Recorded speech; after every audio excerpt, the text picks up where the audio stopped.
Let's go to CommSec. Tom Piotrowski joins us live for a look at the markets today. How do we open up? A bit better, I would have thought, according to the numbers this morning. Tom, do you agree?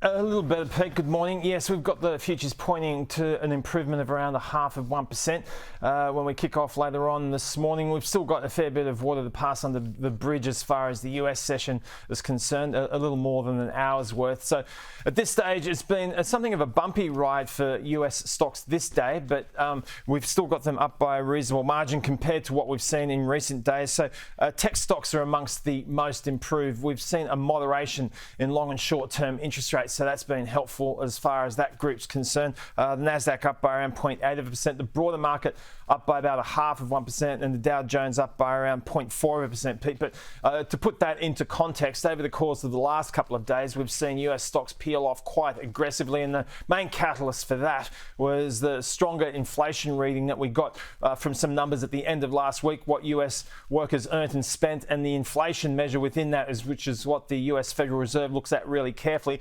That has consolidated the view that even if there is a moderation in inflation, central banks are going to remain quite vigilant and likely keep rates higher for longer. And that's been part of the reason why you've seen that move higher for long-term interest rates, and stocks have pulled back as a result. So just to put that into perspective, we've seen that moderation in interest rates this session. A 10-year government bond down by about 8 basis points. That's a pretty sizable move lower. That's part of the reason why tech stocks are doing as well as they are. And that's seen the US dollar moderate a little bit. And part of the reason for the Aussie dollar strength is that, in fact, so that's why we're up to 67.4 compared to 67 US cents yesterday afternoon.